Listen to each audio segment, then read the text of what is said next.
Let's talk today about the resentment that seems to pretty naturally come along with the faith deconstruction journey. When I started this video series back in April, I was not in a place to make the video I'm going to make today.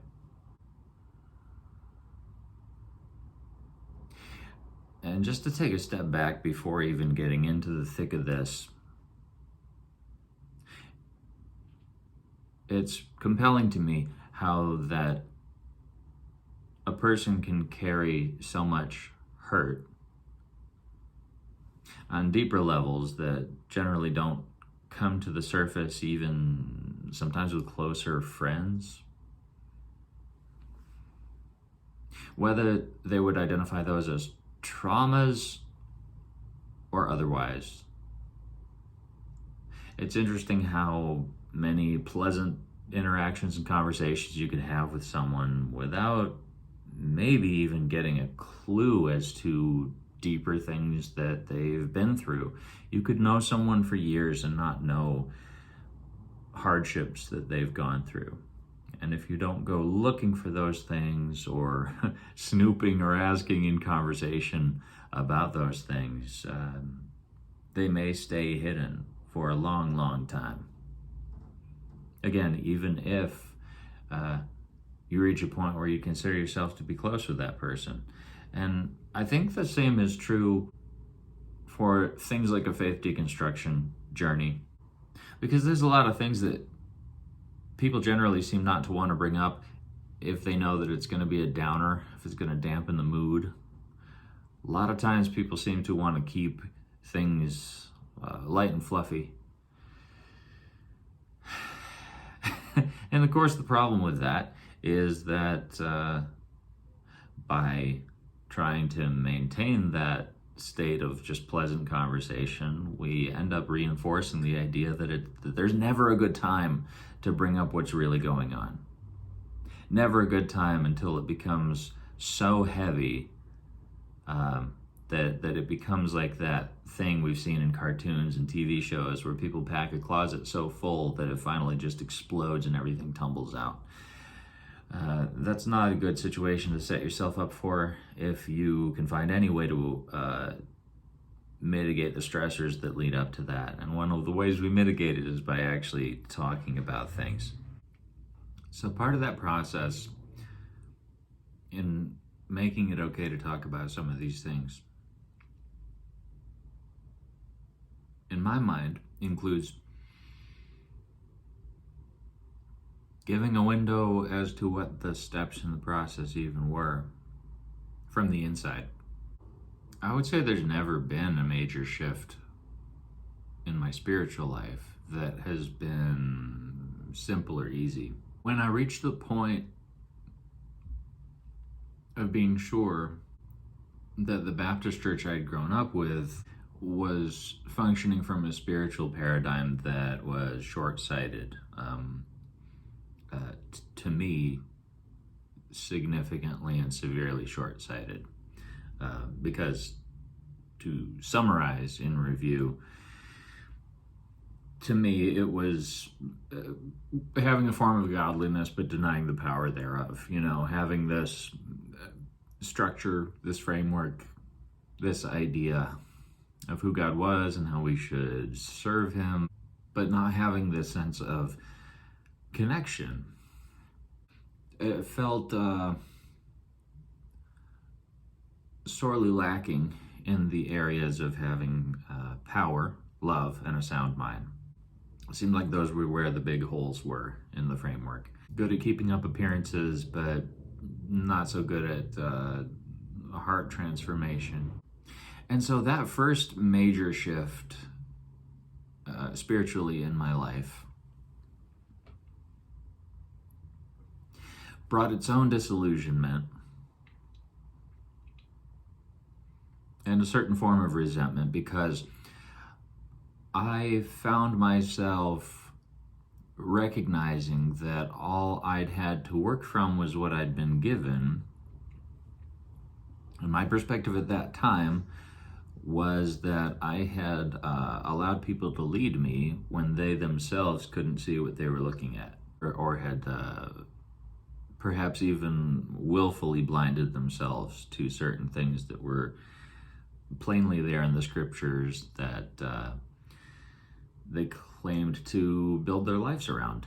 So that was my earliest experience of what I would describe as broken trust when it came to church leadership.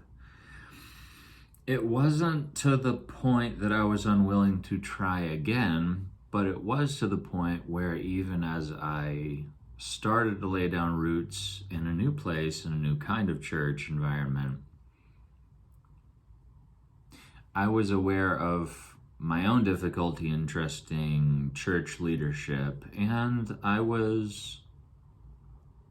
this was to their credit, I was comfortable enough with them to let on that I had difficulties trusting church leadership.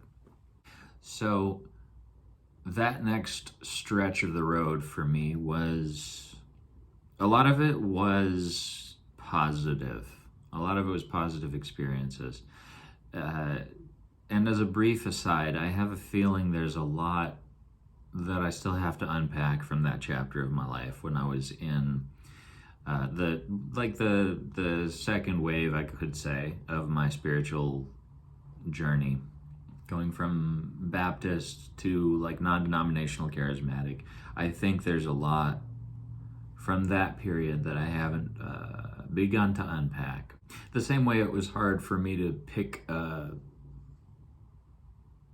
title to name what I would even classify myself as in terms of a belief system. With things of this nature, it just ultimately feels overly reductive, because it seems like choosing one word for that is at least going to carry a connotation that would seem to remove a lot of what the experience was. Because I knew a lot of people during that time in my life who I would describe as loving. I would describe them as caring. Yeah, there were still times when I felt as though I had slipped through the cracks. Or maybe I was hurting and nobody noticed it, so nobody checked up on me and things like that. I think that's another thing that's fairly typical. I think a lot of people can relate to that, and maybe it's something that I will try to bring some perspective to in a future episode. As with most things, it's important to me to describe what the experience was, but I like to try to allow for the fact that a lot of the times the things people leave out are not for lack of caring. And I know for myself personally that there was a lot of initiating that I never did. And from that vantage point, I don't want to be down on other people for not initiating when I thought they should on my behalf. Because I know there's a lot of opportunities I haven't taken, that I could have taken to make a difference in somebody else's life over the years. But it was different when I left the church outright. When I reached the point of saying to myself, I have to leave, and I don't know if I'm ever coming back. You could easily imagine where a statement like that would be full of resentment.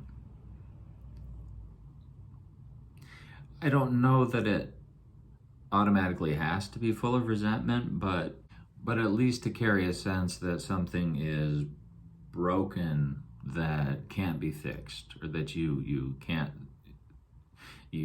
see how you could even attempt to fix it. So what even was the resentment, and who was it directed toward? I think that is the heart of why it's valuable to talk about this. Because, as I'm sure I've mentioned before, it gets confusing when you're not sure you even believe in God, to have resentment that would seem to be aimed at God. And in fact, I think that's how believers can sometimes try to back others into a corner, which I disagree with as an approach, because in situations where you're like denying something that you do think is actually true, I just don't think it's ever the main point. You know, what kind of state are you usually in if you're in denial? If it actually is denial, aren't you probably in denial because you're protecting yourself from something?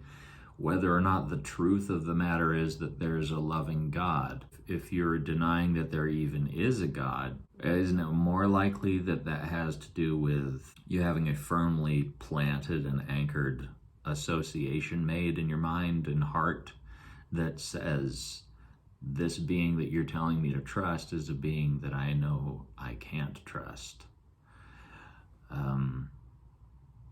So trying to win in an argument with someone is not going to change the fact of what their heart orientation is. And you may just get a lot farther with somebody by listening rather than trying to have an answer for all their hangups.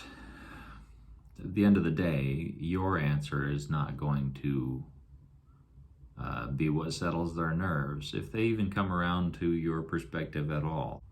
When a human being is given enough grace to be permitted a safe space to unload what's happening inside their heart and mind, that's often what it takes to get the Chinese finger trap off of your fingers. Even by accident, because it gives you enough opportunity to look at what you've been holding on to, rather than feeling the need to maintain a death grip on it. If you can let go of the anxiety in the moment, you can start to observe your surroundings, yourself, your inner state, instead of being given some sort of almost panicked ultimatum like, well, hey, if you died tonight, do you know where you would go?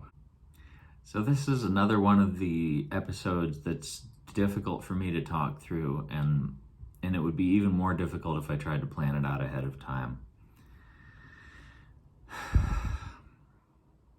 Because this is me needing to retrace my steps, the inside perspective of my steps. So whereas when I left the Baptist church, I sort of felt like a baby that had been dropped on its head, you know, like I had trusted my most formative years, my childhood, to people who were blind to spiritual things that I had come to see as foundational. But then when I left the church completely, it was different. It was more like, it's hard to say what it was exactly like, and that was, I mean, that's been the main thing. It's been the issue of, well, I'll just say how it felt, and then I'll try to unpack that. In a way, the meaning that I made out of it was that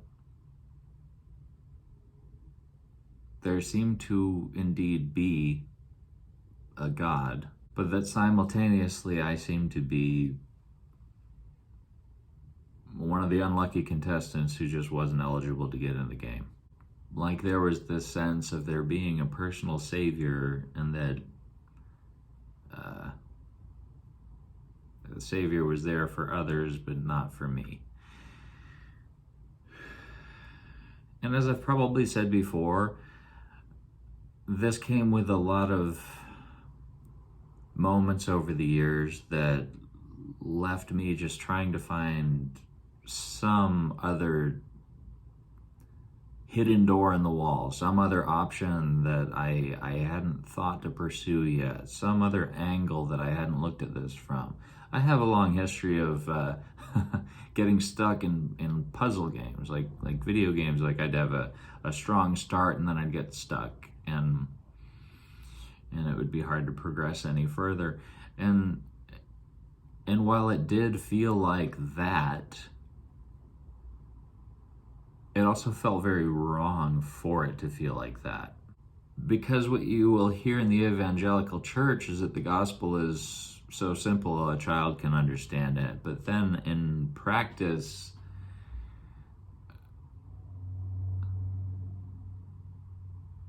and let me allow for the fact that this is not everybody's experience, but it is my experience. And I know I have some representation for others that would say it's been that way for them too. It's enough to make you wonder, like, well, what is this? What is this? Is all of it false? Am I somehow getting in my own way? And of course, at least for a hot minute, you wonder, is my mind being clouded? Is there like some sort of spiritual darkness that, or like Joyce Meyer in Battlefield of the Mind, you know, like choosing your agreements and breaking ties with like spirits of confusion and unbelief and things like that. But yeah, when you take those steps and you go through that process, maybe even go through some sort of deliverance ministry to see what things under the surface may be holding on to you in like this spiritually parasitic kind of way. When you put in that work and you still are in this position where you feel like a blind man having someone describe the view. Because when you're blind, yeah, you can know your immediate environment. You can carry a cane, you can feel a person's face with your hand and enter some sense of knowing. But when someone's trying to describe a sunset to you, you kind of know that you're never going to be able to touch that or feel it.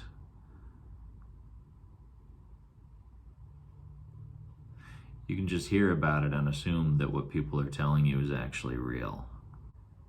And what I found was that once that became an accurate description for what I could call my spiritual experience, it became something that was no longer worth holding on to. It actually became a thing that was painful to try to hold on to. And if it's not self-evident as to why, I don't know how well I could explain that at this point in time. I would like to try, but I don't think it'll be in this episode. I don't think I can even reach for that right now. So, at its core, this sense of resentment, at least at the beginning, right after I found myself leaving the church, was this sense that the God that I'd grow up learning about, you know, this sovereign God of the universe, God of Israel, God of the underdog, was someone I didn't know. And seemed to be someone who was unwilling to throw me a bone. Unwilling to close the gap. I remember a song that, I don't remember if this came from Hillsong or Bethel. I think it was called Draw Near. And it really moved me at one point in time. And it was based on that verse that basically said, draw near to me and I will draw near to you.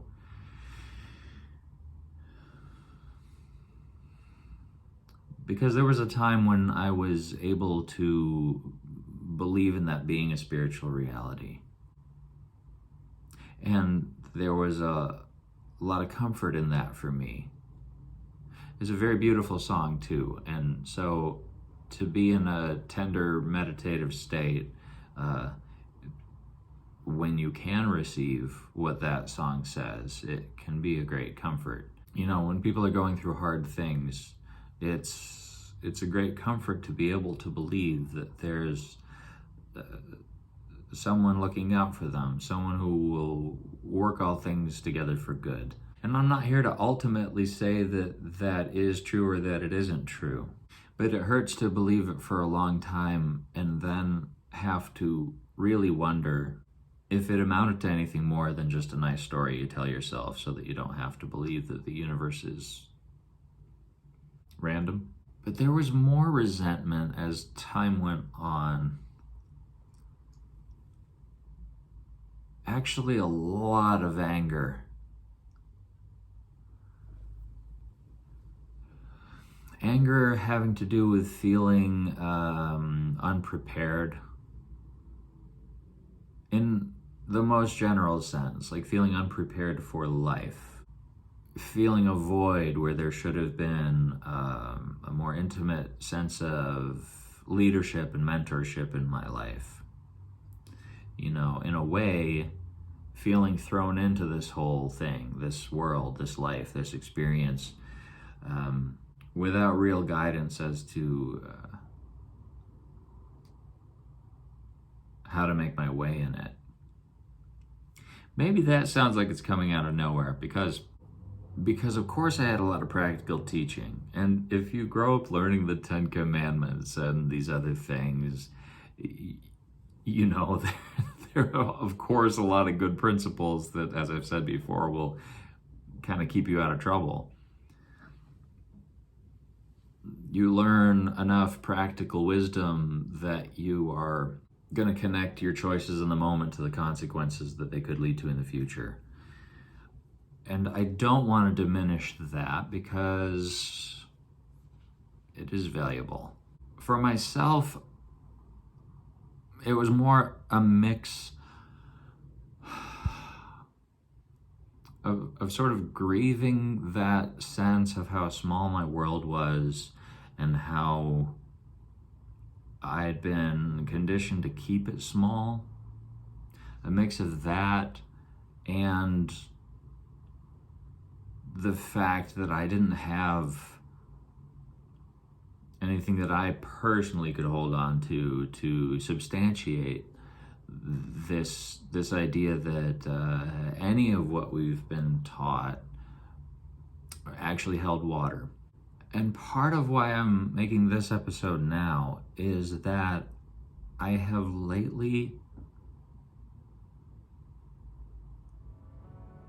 started to feel the resentment falling away.